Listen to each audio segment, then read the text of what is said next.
Ya, ketika Rasulullah Shallallahu Alaihi Wasallam misalkan memutuskan tentang perkara apapun di dalam urusan agama ini, maka wajib bagi kita untuk taslim dan mengikuti hukum tersebut tanpa ada rasa dongkol di dalam hati. Maka ketika ada rasa dongkol di dalam hati kita walaupun sedikit, itu kita dikatakan tidak beriman. Ya, maka apapun ya perkara di dalam agama ini, ketika Rasul sudah bilang memutuskan A, kita ikuti A. Meskipun secara nafsu kita tidak menyukai. Contoh misalnya, yang baru-baru terjadi ini, yang lagi viral. Saya bukan bermaksud untuk untuk menjelek-jelekan Ustadz siapa, tahu sendirilah, yang mengatakan bahwa di dalam Al-Quran ada surat pemusik. Ya, viral kan ya? Ada yang tahu? Ustadz siapa? Ya, beliau mengatakan dalam Al-Quran ada surat pemusik, namanya surat Asy-Syu'ara. Dan bahkan Rasulullah SAW punya seorang pemusik di sampingnya yang bernama Hasan bin Sabit. Iya. Masya Allah. Keilmuan beliau adalah orang yang sungguh sangat luar biasa. Di atas rata-rata. Beliau tahu Al-Quran. Tahu tafsirnya. Tahu susunan ayatnya, koma, titik, tanda seru, tanda tanya. Ya. Kalau ada tanda kutip, beliau tahu. Sisi letak sebelah kiri, sebelah kanan, miring ke bawah, miring ke atas, tahu beliau. Bahkan hadis Rasulullah SAW beliau tak ragu lagi hafal ribuan hadis dengan nomor, posisinya, sebelah mana. Itu kena setrum. Ya, beliau faqih sekali. Tapi hadirin sekalian yang dimuliakan oleh Allah Subhanahu wa taala, inilah fitnah. Inilah fitnah. Inilah ujian.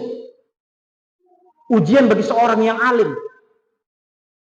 Ya, ujian bagi seorang alim. Maka ini hati-hati. Ketika orang sudah merasa dirinya alim. Ya, ketika orang sudah merasa dirinya pintar. Ketika orang sudah merasa dirinya cerdas. Kadang-kadang setan membisikinya. Menggodanya. Maka orang ahli ibadah akan diuji dengan ibadahnya. Orang berilmu akan diuji dengan keilmuannya. Makanya biasanya orang-orang yang pintar, punya kecerdasan di atas rata-rata, dia akan digoda dengan kecerdasannya itu. Makanya biasanya orang, kalau sudah merasa alim, merasa pintar, merasa cerdas, dia terkadang berimajinasi melanglang buana pikirannya. Dia ingin menganalisa, memikirkan sesuatu yang keluar dari pakemnya. Karena apa? Karena dia sudah bosan dengan pemikiran-pemikiran standar. Untuk menunjukkan eksistensi bahwasannya dia memiliki kemampuan yang lebih tinggi dari atas rata-rata. Hati-hati, ini adalah ujian.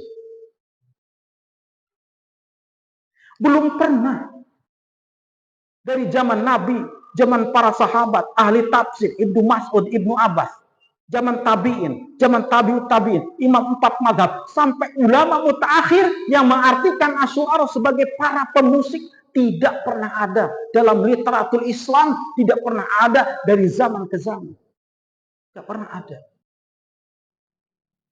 Ya.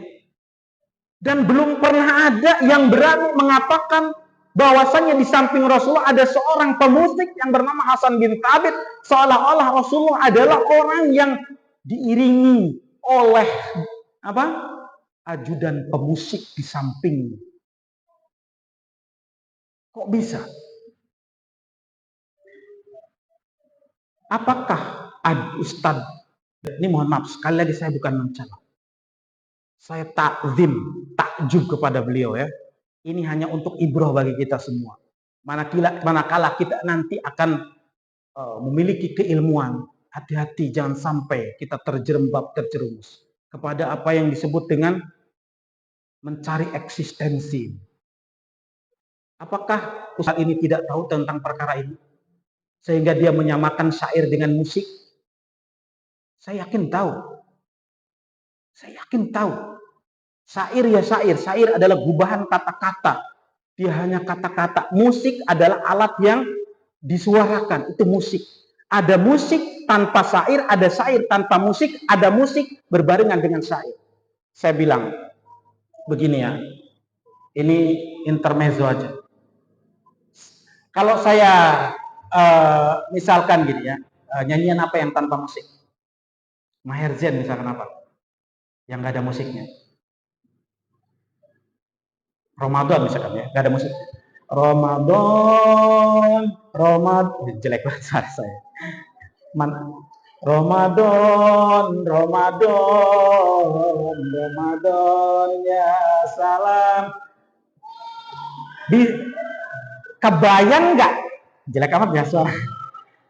Saya sengaja suaranya dijelek-jelekin biar saya disangka tidak suka nyanyi. Pada saat orang mendengar itu, adakah kira-kira misalkan orang mengatakan, oh musiknya enak sekali. Kira-kira kalau ada orang yang bilang gitu, gimana? Ini orang telinganya normal nggak ya? Jelas-jelas itu nyanyian, nggak ada musiknya. Ya nggak? Syair, nggak ada musiknya. Kebalikannya, ada musik tanpa syair.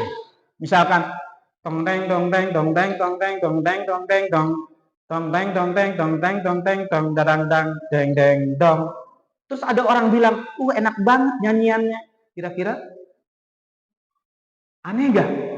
Aneh. Ada sesuatu pasti telinganya. Masa musik dia dengar sebuah nyanyian?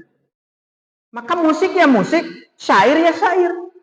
Musik ya musik, nyanyian ya nyanyian. Sesuatu yang berbeda. Maka tidak bisa dikatakan syair adalah musik. Maka tidak bisa disebut asy'ara sebagai pemusik. Jauh sekali antara musik dengan syair. Meskipun kadang dia bisa diduetkan, bisa digantikan.